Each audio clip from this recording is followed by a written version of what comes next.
Kukunti ang witness na nagsasabi ng totoo dito. Ang hirap na rin maniwala dito. Sana hindi nyo lagyan ng bahid ng kung anong pagkakita or marites nyo na hindi naman totoo, no? Wala naman basihan. Sino pa ba ang next natin makikita manloloko? Sabi nga ni Atty. Mark, walang forever. Dahil po yun sa merong mga manloloko. Ay, hindi niya nasagot. O sige, sabi ni Ms. Karen, what is the most serious violation? Sabi niya, ay hindi pa natin masasagot yan kasi maghihiring pa kami. Ayun naman pala maghihiring pa lang kayo, pero sure ka na matatanggalan sila ng prangkisa. Senator Robin Padilla kumontra sa panukala ni Hontiveros. Bakit kaya? Congresswoman Migs Nograles, isa di umanong traidor. Totoo kaya? Tinutula ni Senator Robin Padilla ang panukala ni Senate Deputy Minority Leader Risa Hontiveros na imbestigahan ang mga umano'y kaso ng pang-abuso sa religious group na Kingdom of Jesus Christ o KJC ni Pastor Apollo Quiboloy. Sa inihaing resolusyon ni Hontiveros, gusto niyang siyasatin ng Senado ang mga reklamong nangyayari umano sa KGC. Wanted si Quiboloy ng Federal Bureau of Investigation sa Amerika para sa patong-patong na reklamo. Sabi ni Padilla, hindi daw dapat yan ang maging basihan ng inherit sa Senate investigation. Pero sa resolusyon ni Hontiveros, binanggit niya na may mga humingi ng tulong sa kanyang opisina at dito raw sila sa Pilipinas mismo na biktima. Sabi ni Padilla, dapat siyasatin ng maigi ang mga ipipresentang witness. Kung kayo ang tatanungin mga kababayan, tama ba ang ginawa ni Senator Robin Padilla bago pa inilabas ang schedule ng investigasyon? Nauna nang nagpahayag ng suporta dyan si Senate Minority Leader Coco Pimentel. Sinagot din ni Pimentel ang buwelta ng abogado ni Pastor Quiboloy na si Atty. Ferdinand Topacio na pamumulitika o panggigipit lang sa pastor ang mga aligasyon sa kanya. Samantala, matapos ngang magbida-bida, magmagaling at mag-attitude sa SMNI hearing, PBA Party List Representative Migs Nograles, tila nga na karma, ipinahiya nga daw ng journalist na si Karen Davila sa one-on-one interview nga ni Nograles ay tila hindi masyadong nakasagot at tila hindi na i-defend ni Nograles ang kanyang anti-SMNI stand at kitang-kita sa kanyang mukha ang napaka-awkward ng ngiti dahil nga hindi nalusutan ni Nograles ang mga katanungan ni Miss Karen Davila kaya't ang ending, pinagtawanan si Nograles. Tinawag pang mga chismosa ni Congressman Nograles, mga kababayan ang kanyang mga bashers. Sabi pa nitong si Nograles na wag daw kayong gumagawa ng kwento tungkol sa kanya. Gusto lang naman daw niyang suspindihin ang SMNI na kung saan doon siya nagtatrabaho dati dahil di umano mayroon daw siyang mga violation na nasilip sa medyang ito na kalaunan sa interview niya kay Karen Davila na kung saan siya ay natusta at inamin rin naman niyang ang mga violation na ito ay hindi pa napapatunayan at pawang mga aligasyon pala at pinagalitan pa po niya ang abogado ng SMNI na tinawag siyang maganda at panawagan niya sa mga taong bayan na wag na kayong magpapalauko, wag na kayo ulit magpapabudol sa bayan ng Pilipino. Kayong mga bashers ni Migs Nograles, umaamin ba kayo na kayo ay chismosa at totoo ba na kayong mga bashers ni Migs Nograles ay gumagawa lang ng kwento para siraan siya?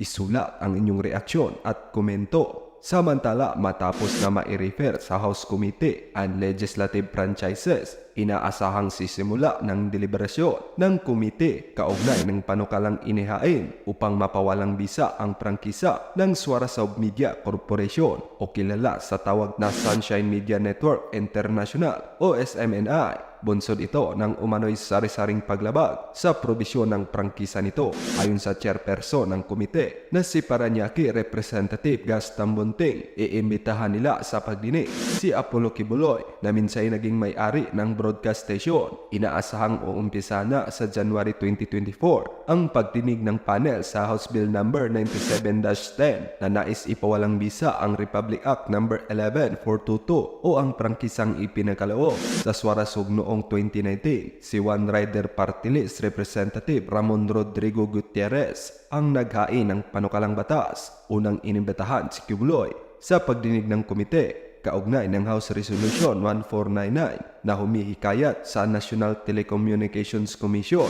o NTC na suspindihin ang operasyon ng SMNI. Subalit hindi dumalo si Kibuloy dahil hindi na umano siya opisyal ng network. Nag-ugat ang mga pag-iimbestiga ng Kongreso sa prangkisa ng SMNI sa hindi kumpirmadong impormasyon ng isa sa mga program host nito na si Jeffrey K. Eric Celis patungkol sa foreign travel expenses ni Speaker Martin Romualdez. Nanindigan naman ang legal counsel ng SMNI na walang ginagawang paglabag ang istasyon sa probisyon ng prangkisa nito. May pagkukulang yung explanation ni Congresswoman. Magkiklaim ka national security. O sige, patunayan mo. Kasi kung hindi nyo papatunayan, kung hindi nyo bibigyan ng due process si Ka Eric, this is oppressive at mali. And so, hindi tayo nagugulat kung bakit ni-release na sila. O sige, para to save face, humanitarian grounds. Okay, sige na nga. Chance. Diba? So,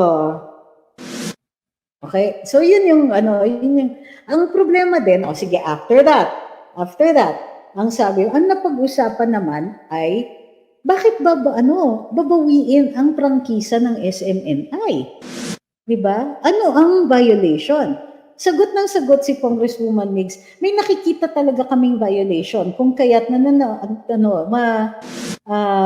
mag-i-issue daw sila ng resolution or matatanggalan sila ng prangkisa dahil nga sabi ni Miss Karen, teka muna, ang nag-renew ng prangkisa ng SMNI ay yung mga kapatid mo. Yeah? Ang nag-file ng bill for the renewal of SMNI's franchise was one of her brothers. So, o sige, sabi ni Congresswoman, ay, huwag na natin yan kasi di ako makakakomento sa 18th Congress, nasa 19th Congress ako. So, may violations. O sige, sabi ni Miss Karen, what is the most serious violation? Ay, hindi niya nasagot. Sabi niya, ay hindi pa natin masasagot yan kasi maghihiring pa kami. Ayun naman pala maghihiring pa lang kayo, pero sure ka na matatanggalan sila ng prangkisa. Sabi niya, hindi, anyway, yung resolution namin ay para sa NTC, manawagan sa NTC na suspindihin muna ang license nila. So wait, you are already talking about revocation of franchise, pero aminado kayo na maghihiring pa. Kasi nga, di ba, nire-require ng ating saligang batas na kailangan may due process. So yes, of course, there's going to be a hearing. Pero wag muna kayong gumawa ng conclusion na may violations dito. Kasi hindi nyo nga ma-identify yung violation. And at the same time, sinasabi mo, maghihiring pa lang. So, nakikita natin na alam nyo, kung hindi nakaupo si Congresswoman Nograles doon sa Committee on Franchises, okay lang, forgive, chance. But she is sitting there and she is casting a vote. At yung vote na yun, at alam natin dito na there is no more objectivity. Ngayon, is that a violation of any law? No, it's not. Because we cannot question the vote she's going to cast, di ba? Ang problema lang is, ganito yung kalidad ng ating mga kongresista. It doesn't violate a law, but my goodness, this is what you're doing. You go to Congress, you want to take somebody's franchise away, pero hindi mo ma-explain kung bakit. Ang nasa malinaw lang sa isip ninyo ay gusto ninyong tanggalan, pero wala kayong mabigay na dahilan. Or sinasabi ninyo, maghihiring pa po kasi kami. And what is the point of the hearing when you think that they're already guilty? Diba? Bakit ito? Maghiring-hiringan na lang tayo. Diba?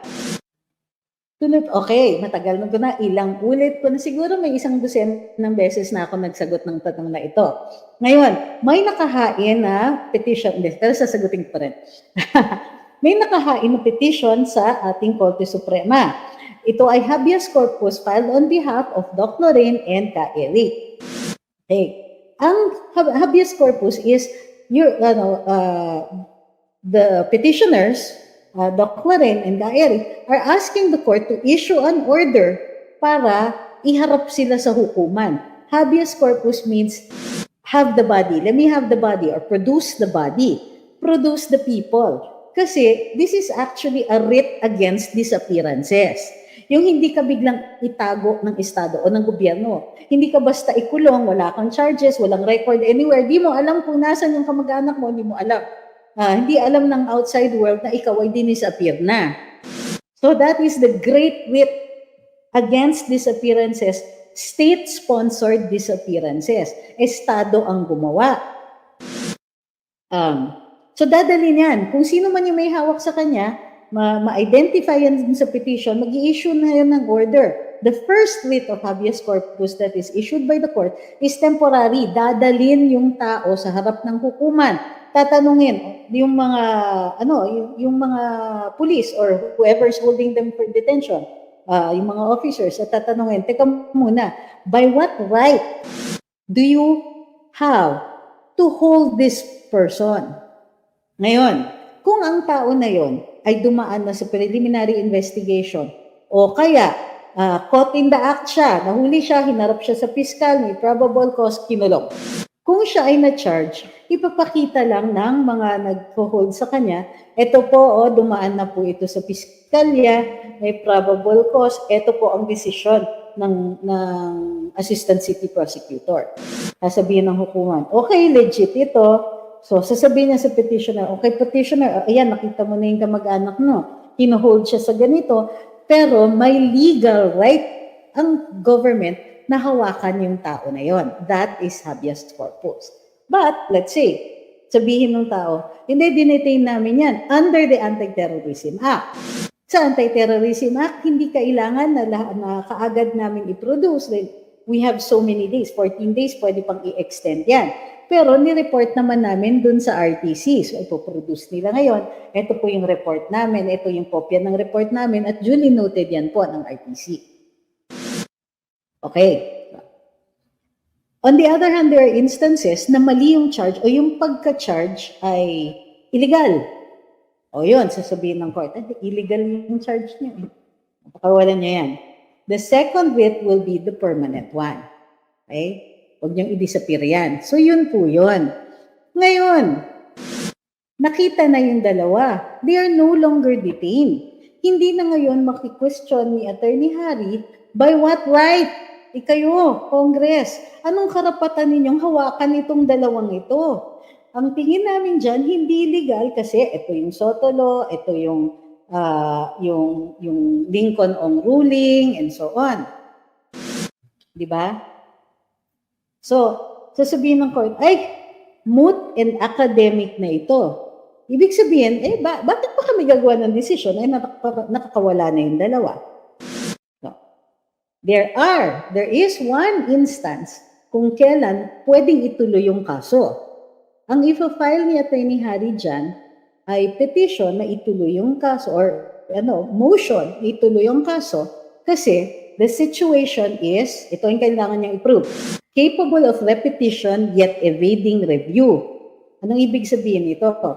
Ibig sabihin nito, at ang kailangan patunayan ni Atty. Harry is, itong sitwasyon na to, oo, nakakawala sila. Pero posibleng mangyari uli. Kasi nakita naman natin, they're determined to detain these people. Or they're determined to punish these people. And so, mauulit na naman to. Tapos, pag tumakbo na naman kami sa hukuman, papakawalan nila para hindi sila liable. So, capable of repetition yet evading review. So, kung i-file ni Atty. Harry yung motion na yon, maaaring ituloy yung kaso. However, ang nakikita ko dyan ay malamang dahil wala pang due course. Ibig sabihin, pagka nag-file ka ng petition, sasabihin ng court, teka, hindi pa ito kaso. Hindi pa namin tinatanggap ang kaso. Papakomento muna kami dun sa kabila. So, pag nakita niya yung komento, walang kwentang kaso. We're not giving this due course, this is dismissed. Okay?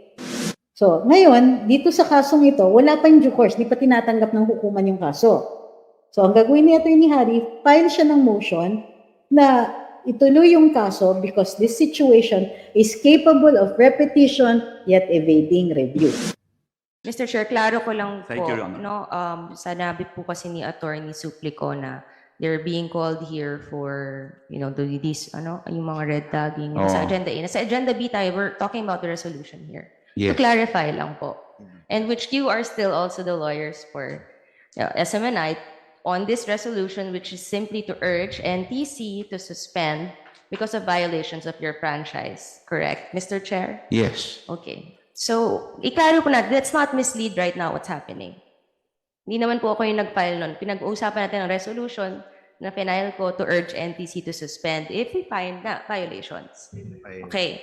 And in any case, since they did not do their due diligence as lawyers, there is section 114 of the revised corporation code. And nandito naman din yung SEC na I can ask them questions if you cannot answer the questions of a major stockholder. SEC. Mr. Chair. Right. Oh, so, are you addressing hold on. this now? Mr. Chair. Wait, Attorney Tolentino. I am... Pwede bang tapusin po natin si Congressman Nograles? Di po kayo pwede pumasok. Oh, yes, sir. Okay? Sanay po kasi siyang ganyan, until, Mr. because you know, kanina nagsasalta, puro hindi nyo alam. Ngayon naman na bibigyan niya, ibabanda nyo sa iba, tatanungin nyo at papasok ulit kayo. Pwede bang tapusin muna ni Congressman Nograles, Congresswoman Nograles, yung line of questioning po Sorry niya, for that, Mr. bago kayo pagbigyan, ha? So, yes, Honorable Nograles, para ho maging orderly yung proceeding at saka maintindihan ho natin yung issues. Honorable Nograles. So, Section 114 of the Revised Corporation Code, which embodies the rules for corporation soul, since gusto naman po nila tayong turuan tungkol sa corporation soul, explicitly requires that at least 2/3 of the membership will give its written consent or has voted to incorporate at a duly convened meeting of the body. SEC, tama po ba, Mr. Chair? Yes. SEC, please answer the question.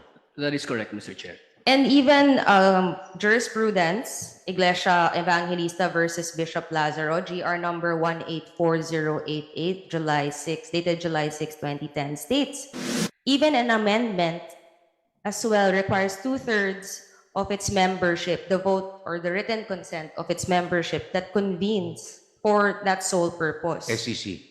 Correct? That's correct, Mr. Chair. Okay. Dito po, makikita natin sa pag-file pa lang nila ng Certificate of Amendment of Articles, that's why I highlighted it. It says 2/3 of the members of the corporation, which is not membership and violative of Section 114. Is this correct, Mr. Chair, to SEC? That appears to be the case, Mr. Chair. Yes. But of course, alam naman po natin, mandatory, may mga submissions yan ng documents and you have to, SEC has to, if nagbigay sila ng documents, kailangan naman pong, di ba, i-approve. Yes. Right? So, can we show na lang the next slide? Next slide, please. So, they have a trustee certificate which is notarized, no? Sworn. There's an oath there. Sabi naman po nila, contradictory to the first page of the submission, this is attached to the 2006 amendment. Meron naman silang 2/3 of the members in a special meeting called for that purpose and jointly held on November 8, 2006. So I've been looking through the website. Wala mo naman po kasing pictures, walang anything. So if SMNI na lang po can furnish us a copy of a photo or proof of the notice. Kasi 2006, hindi pa pwede yung mga Zoom pag board meetings. So dapat, di ba, nakita yan na magkasama-sama sila on November 8 specifically, especially for that they called a meeting. I'm really hoping SMNI would be able to submit such documents or proof. Because if not, hindi po ba to SEC, this is grounds for cancellation because of SEC. fraud? Yes, Mr. Chair. Any document that appears to be fraudulent or false or contains false statement submitted in support of filing of articles of incorporation or any amendment that constitutes fraud in the procurement and may be cancelled, Mr. Chair. So mukhang kahit yung SEC, binibigyan nila ng iba-ibang requirements, the documents na contradictory to each other. The Yes. first statement on the first page of the GIS, and mas malala, if they cannot prove this, Mr. Chair, this is a criminal offense for perjury because this is under oath. The same as the document submitted to us na iba po ang sinabit sa atin sa Kongreso, na nalaman po natin today, and sa SEC, di po, fraud po yun. So, clarify lang po then with SEC, para malaman po natin within the purview of SEC anong definition ng fraud. Meron ko po kasi akong nabasang administrative case number 03-15-173 on Nature's Garden Park versus Enforcement and Investor Protection Department, where you define fraud within the purview of SEC to be fraud as actual or constructive. And in the same case, you mentioned that any material statement made by an incorporator in its articles of incorporation or amendment that turns out to be falsehood would be considered fraudulent. And again, yung fraudulent na to, regardless of the incorporator's intent or knowledge of such falsehood, correct, Mr. Chair? Yes, That's correct, SEC. Mr. Chair. Correct, Mr. Chair. Essentially, pag mag-good faith na naman na argument, no, that they didn't know, they didn't comply, it's still going to fall as fraud within the definition of SEC. Correct. SEC.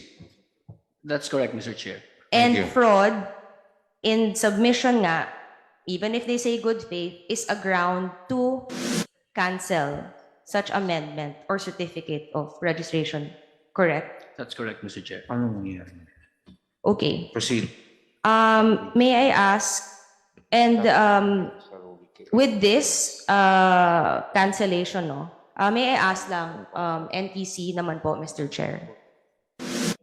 Please proceed. For NTC, it is within the power of the NTC to issue certificate of public convenience for operation of communications of radio and television broadcasting system, correct? That is correct, Your Honor. And corollary to this power and to your regulatory powers, does NTC also have the power to suspend such certificate, license, or permits? Sagot. Proceed. If the violations are directly in violation of the CPC that the NTC issued, then the NTC may consider, Your Honor, but we take into account also the other jurisprudences in light of this. Thank you. Essentially, Mr. Chair, we just want to clarify from NTC. If we see violations, now that we're seeing several violations within especially the franchise as far as, and even if we dig deeper and see more violations, does NTC have the power to suspend while we're looking into violations at magkakaputukan po na lalabas po ang violations? Mr. Chair. Your Honor, we will be evaluating very carefully the resolutions and whatever that this committee may come up with too, and we take into account also the existing mandate that we have and the corresponding jurisprudence. Yes, Mr. simply Chair. that's why our resolution is to urge NTC, no? So, to enlighten lang everyone, I suppose, let's run through na lang po the violations. First, di ba, yung ground naman po ng pag-urge natin sa NTC dahil may violations sila sa franchise. Klaro naman po, kanina pa, that we have, next slide, please. On their franchise, which is RA 11422. Section 4 was violated, diba? Not to use the station or facilities for dissemination or of deliberately false information or willful misrepresentation to the detriment of the public interest. Okay, next slide. Last meeting, of course, we established this with this whole shift of the controlling interest, no? And again, this would hit another provision in their franchise, which is on the next slide, Section 10, which we have established that there is no prior approval on the transfer of the controlling interest. And then that's the first sentence of Section 10. The next slide, please. There's also a violation on the requirement to report within 60 days from the transfer of the controlling interest. So, punta tayo sa mukhang ngayon, dahil sa nakita natin, no, that the latest GIS statement that they submitted to us is different. The one 2021 po ba yun? 2021 GIS submitted to us on the repertorial requirement is different from the one that they submitted to SEC. Mukhang ngayon may violation na rin po sa Section 12. Which, if I may direct this committee lang to Section 12 on the repertorial requirements. On the third paragraph, actually, the second paragraph, the annual report shall include an update on the rollout, development, operation, or expansion of business, audited financial statements, latest general information sheet officially submitted to SEC. So bakit po iba ang sinubmit sa atin at iba ang official sinubmit po nila sa SEC? Certification of the NTC on the status of its permits and operations, and an update on the dispersal of ownership undertaking if applicable. The next paragraph, the repertorial compliance certificate issued by Congress shall be required before an application for permit, certificate, or any equivalent thereof is accepted by the NTC. So ngayon, mukhang pumasok na meron na rin pong violation ng Section 12. But hindi pa po tayo tapos. Like we showed earlier, last hearing, next slide please, lalabas ko po ulit na lang yung pie chart. That essentially, 53.46%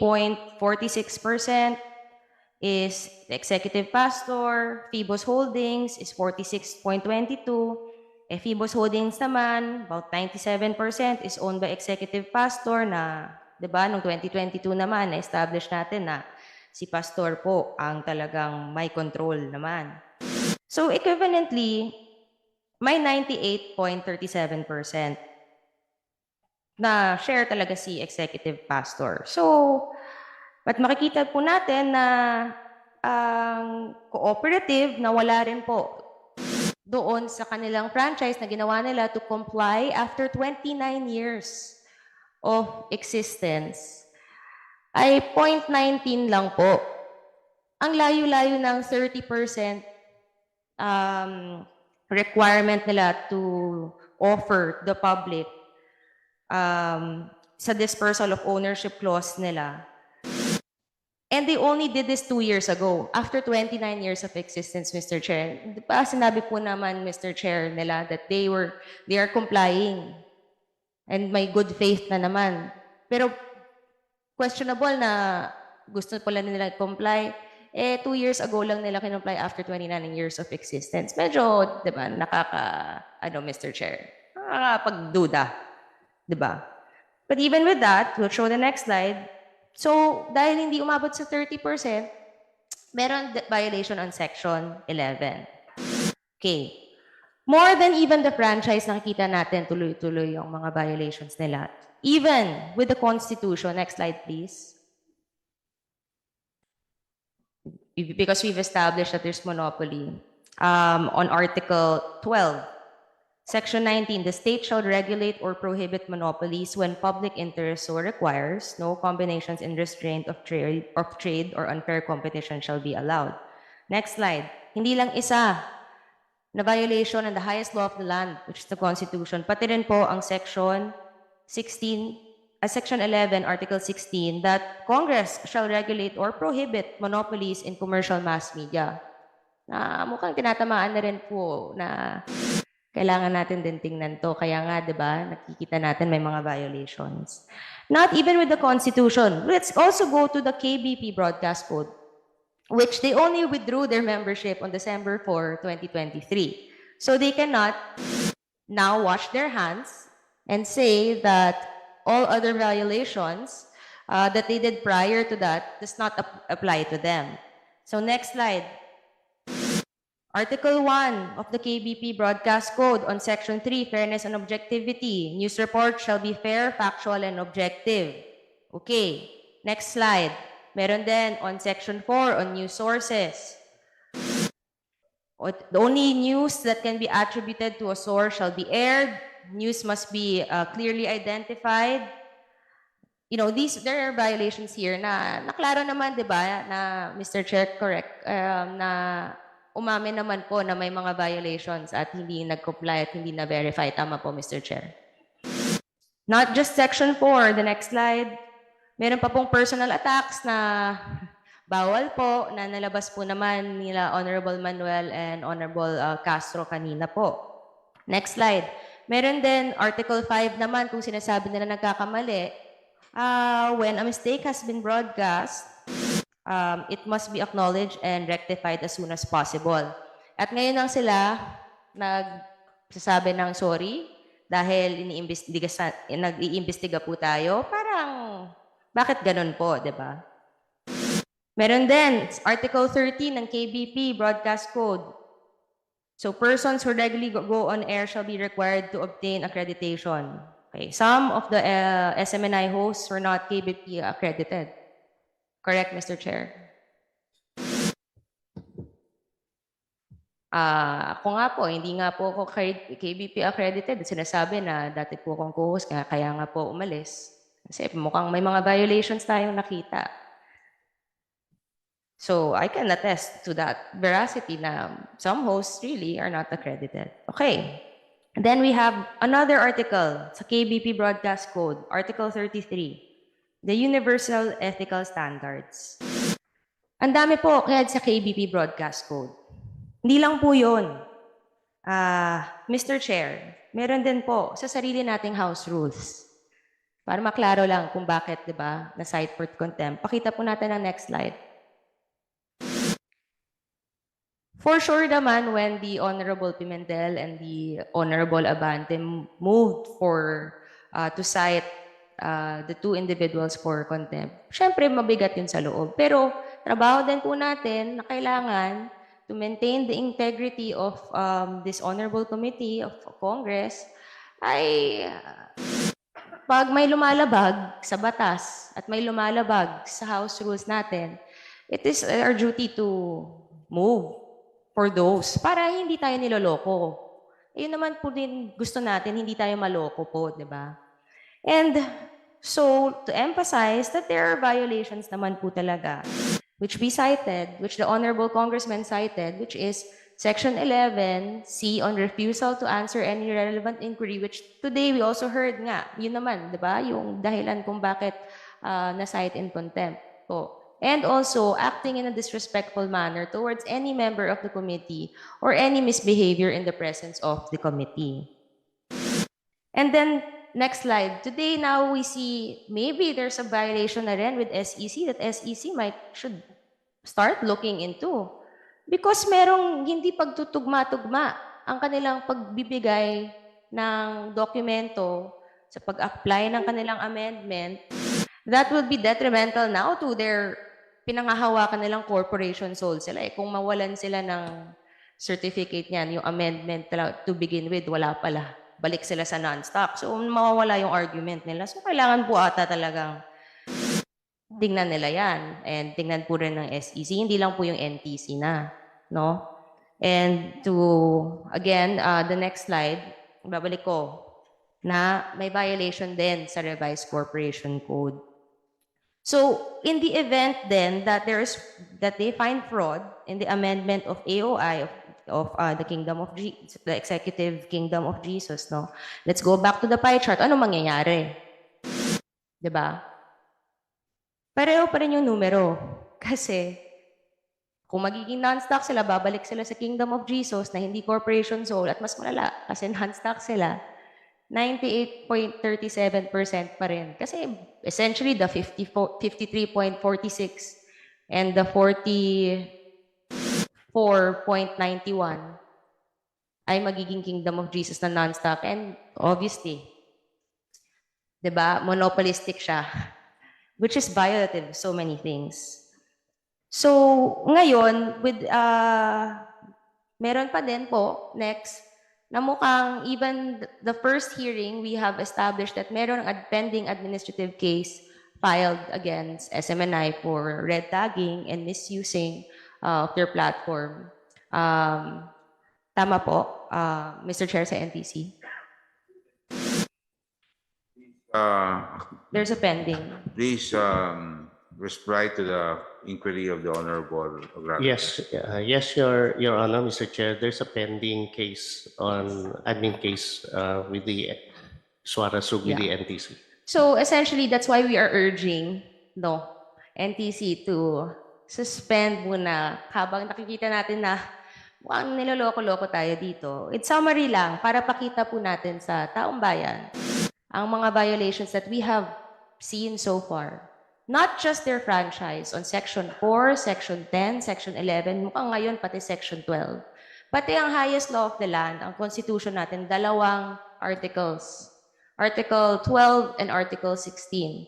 Even the KBP Broadcast Code, there's Article 1, Article 4, Article 5, Article 9, Article 30, Article 33. Sarili nating house rules din. Kasi hindi nila sinasabi yung totoo. Meron tayong Section 11C and 11E sa house rules natin. At mukhang ngayon, kahit po sa Revised Corporation Code, mukhang ganon. So, we're simply really urging NTC na mukhang nagkakalokohan dito kasi may mga fraudulent aspects dito. Sino pa ba ang next natin makikitang manloloko? Sabi nga ni Atty. Mark, walang forever. Dahil po yun sa meron mga manloloko. At kung lolokohin ka, di ba, dapat hindi ka nagsistay sa isang toxic situation. So ito na mukhang may panloloko at naloloko tayo, kaya nga may house rules. At 'di ba? At mukhang lumalabas pa konti-konti at nagda-dodge sila sa pagsasagot ng mga tanong pag hindi nila masagot, Mr. Chair. Ang nakakatakot ay sino pa ba ang lolokohin kasi nila?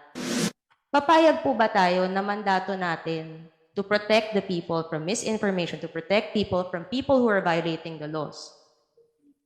Papayag po ba tayo? Sana yung NTC, tingnan nyo mabuti to, na habang tinitingnan at inuungkat lahat ng mga violations, not just the franchise, na makita nyo naman, paunti-unting may nakikita tayong mga violations. Sana po ay suspindihin nyo muna habang tinitingnan natin lahat po ng mga violations na nangyayari. Yun naman po, Mr. Chair. Mr. Chair, can I comment to that, Mr. Chair? There is no question, though, Mr. Chair. But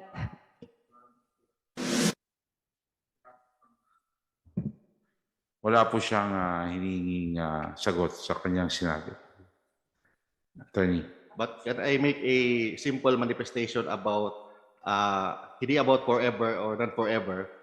It's about Okay. the I'll law. give you 1 minute. Go ahead. It's about corporation soul, Mr. Chair. It's different from religious societies. Under the revised corporation soul is under section 108, 109, up to 113, Mr. Chair. Religious societies is section 114 of the revised corporation code.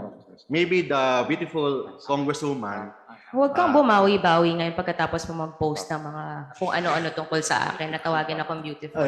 Mr. Chairman, I just want Attorney Tolentino Ay, to nagpapabango kasi have a siya. proper decorum. You should address the chair. And you should not point out members of this committee in your manifestation or else. Mr. I have still a that's question with you after this. When it comes to investigation, mamaya yung resolution ng investigation, sasagot ka pa doon. Kaya ayusin siya nyo, baka agahan mo yan. Sorry Okay. for that, Mr. Chair. Yes. Mr. Chair, kasi naman, like, klaro naman, di ba? I've not talked about anything personal. No. Let's not use this hearing to hit on personal. Sige, you can post on your page personal things, but let's not talk about this here because I'm not talking about it here naman. And just to rebut na lang po, SEC, that's why I said the case of the Iglesia Evangelista versus Bishop Lazaro. Because that's a case that talked about corporation soul and its amendment and applicable nga ang pagpa-file at applicable din sa kanila ang corporation soul, ang 114 on religious societies of the 2/3 vote of membership. Correct po, Mr. Chair. Naman. Correct, Mr. Chair. So, he cannot say, again, a religious society nakasulat sa section 114 because I did my due diligence and I studied and came prepared to court to the hearing today. That there is an existing jurisprudence that explicitly already refers that section 114 on the 2/3 vote of the membership is applicable to amendments of corporations to amend it to become a corporation sole.